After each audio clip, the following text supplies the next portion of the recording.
एक गांव में एक बच्चा पैदा हुआ, बहुत गरीब घर में एक बच्चा पैदा हुआ। तो जैसे गांव के अंदर बच्चा पैदा होने पे ज्योतिषी आते हैं, ज्योतिषी आके बच्चे का भविष्य बताते हैं, ऐसे गांव का ज्योतिषी आया, उसने बच्चे की कुंडली देखी और बच्चे की मां को बोला कि माई, तेरा बेटा बड़ा होके बहुत बड़ा सम्राट बनेगा। माई को समझ नहीं आया, मैं इतनी गरीब, मेरा परिवार इतना गरीब, मेरा बेटा सम्राट कैसे बनेगा। खैर, बच्चा धीरे धीरे बड़ा होने लगा। गांव के सरकारी स्कूल में उसका एडमिशन करा दिया। उसका पढ़ने लिखने में मन नहीं लगता था। पढ़ते पढ़ते क्लास करते करते चौथी में आके उसने नाम कटवा लिया। उसका पढ़ाई लिखाई में मन नहीं लगता था। बगल में, गांव के बगल में एक रेलवे स्टेशन था। घर में बहुत गरीबी थी।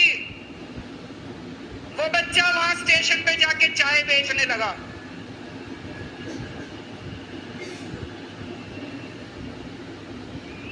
चाय बेच के अपना गुजारा करता था। वो भाषण बहुत अच्छा देता था, बचपन से ही बड़ा अच्छा भाषण देता था। गांव के लड़कों को इकट्ठा कर लेता और भाषण देना चालू करता। धीरे धीरे आसपास के गांव में फैल गया कि ये बच्चा भाषण बड़े अच्छे देता है। आसपास के लड़के भी इकट्ठे हो गए और जो मर्जी टॉपिक हो भाषण देना चालू कर देता और रुकता ही नहीं था। घंटों घंटों तक भाषण देता रहता। बच्चा बड़ा हुआ। ज्योतिषी ने कहा था बड़ा होके बच्चा उस महान देश का सम्राट बन गया। लेकिन राजा तो अनपढ़ था, उसे तो कुछ आता नहीं था। अफसर आते, उस अनपढ़ राजा से जहां मर्जी साइन करा लेते, जहां मर्जी जो मर्जी साइन करा लेते। वो राजा अनपढ़ था, उसे लगता था मैं अगर अफसरों से पूछूंगा तो मेरी कमजोरी सबके सामने प्रकट हो जाएगी। अफसरों को लगेगा मेरे को कुछ आता नहीं है। अफसर जो मर्जी लेके आते थे वहां साइन कर देता था। धीरे धीरे पूरे देश के अंदर फैल गया कि राजा अनपढ़ है, राजा अनपढ़ है। राजा को बड़ा बुरा लगने लगा। तो राजा ने कहीं से एक फर्जी डिग्री का जुगाड़ कर लिया। एक फर्जी डिग्री का जुगाड़ कर लिया, एमए की डिग्री का। और राजा बोला मैं एमए हूं। पर सच्चाई तो पूरे देश को पता थी, राजा तो अनपढ़ था। धीरे धीरे राजा अहंकारी भी होता गया। अहंकारी राजा और ऊपर से अनपढ़। जो मर्जी उस राजा के पास जाता और राजा से कुछ भी पास करा के ले आता। एक बार कुछ लोग गए, राजा को बोले जी नोटबंदी कर दो। नोटबंदी करने से भ्रष्टाचार खत्म हो जाएगा, आतंकवाद खत्म हो जाएगा। राजा को कुछ समझ नहीं आया। राजा की खूब चमची मारी उन्होंने। राजा ने एक दिन शाम को टीवी पे आके 8 बजे नोटबंदी कर दी।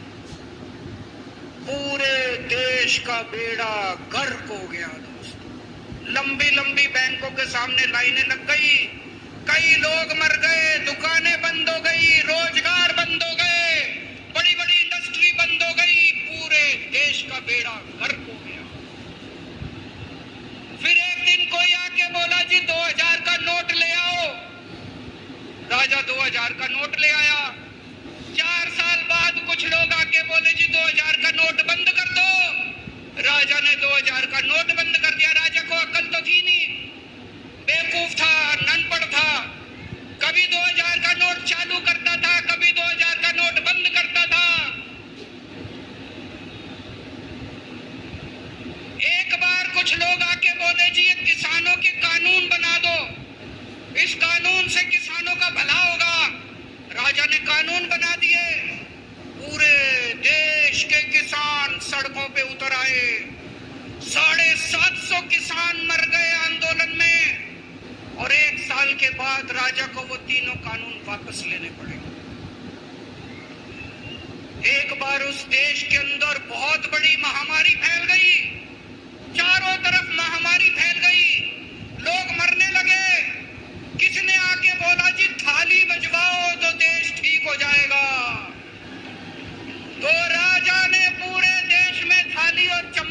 मचवा दिए।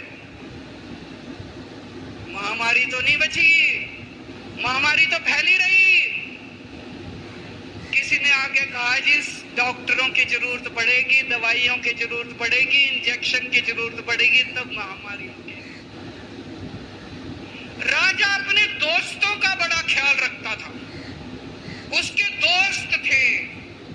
एक दोस्त ने 10,000 करोड़ रुपए चोरी कर लिए, राजा ने उसको देश से भगा दिया। दूसरे दोस्त ने 20,000 करोड़ चोरी कर लिए, राजा ने उसको भी देश से भगा दिया। पर एक दोस्त ऐसा था जिससे राजा की ज्यादा ही दोस्ती थी। कौन था?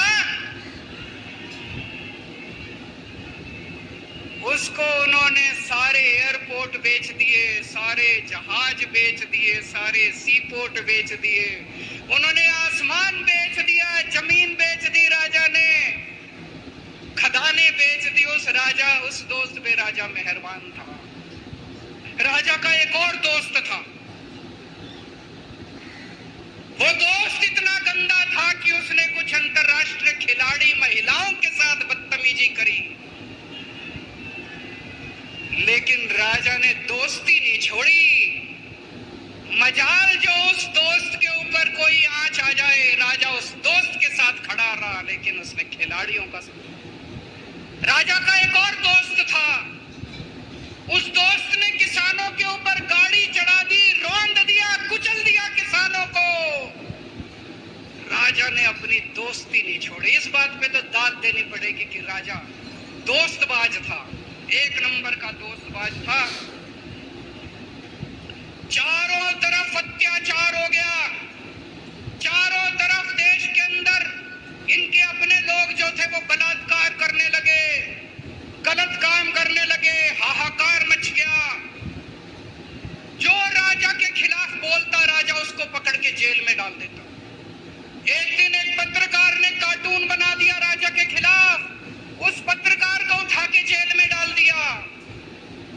एक दिन एक किसी पत्रकार ने उनके खिलाफ कुछ लिख दिया, उसको पकड़ के जेल में डाल दिया। जो राजा के खिलाफ बोले उसका बेड़ा गर्क। कोई जज अगर उस राजा के खिलाफ ऑर्डर करता था, राजा उसको बख्शता नहीं था। चारों तरफ अत्याचार, महंगाई, बेरोजगारी।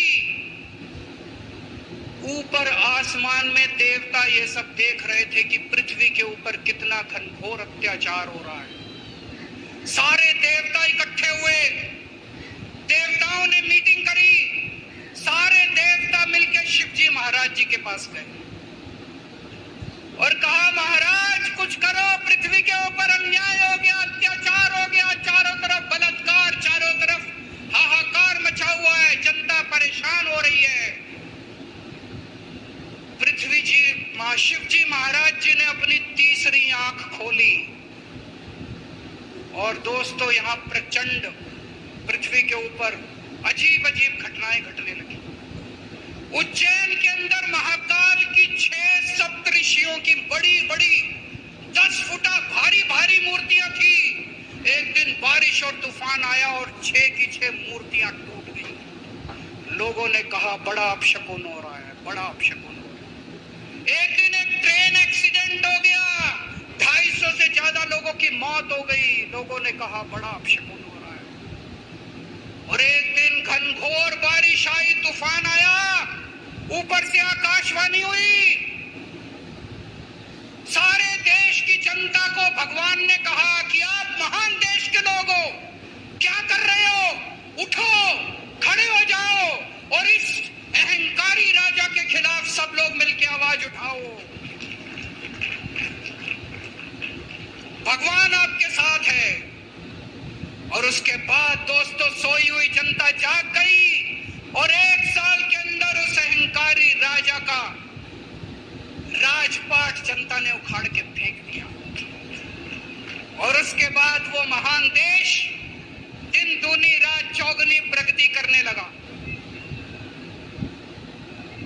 ये कहानी बड़ी पवित्र कहानी है। इस कहानी को सुनने से और सुनाने से परिवार का, समाज का और देश का बहुत भला होता है। से ज्यादा शेयर कीजिए, ज्यादा से ज्यादा लोगों तक पहुंचाइए, ताकि ज्यादा से ज्यादा लोग इसे सुन सकें, इसे समझ सकें।